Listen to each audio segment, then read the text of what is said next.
I was directing Camelot for a school. And Camelot is a great show, and it's got lots of chorus and nights and stuff in that, and it's really about 3 people. The kids didn't know me. I was not a teacher. I was brought in to do the show. They were, you know, I just loved it. There were about 45 teenagers trying to get them to do, you know, learn her low and love it.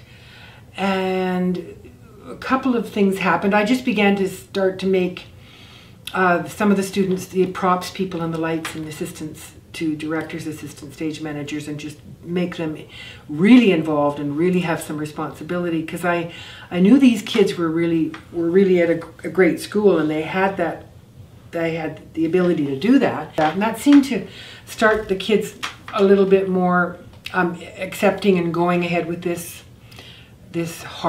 musical. And about 3 days before we opened, the leading man who was playing Lancelot, oh God, if ever I would leave you, and Jeremy lost his voice. His chords were gone. We think he had nodes. He'd been going on and going on, and he couldn't even whisper anymore. We said, Jeremy, you've got to back off.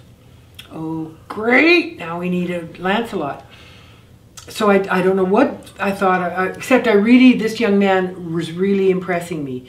He just had dignity, and he had humor, and he had compassion, and I just thought, this is a great young man. And now his last year, he's not going to be able to fulfill this role. So I just said to him, who do you think should do the role? And he said, so-and-so. And so I just went, great. So I said, you go over there and tell him.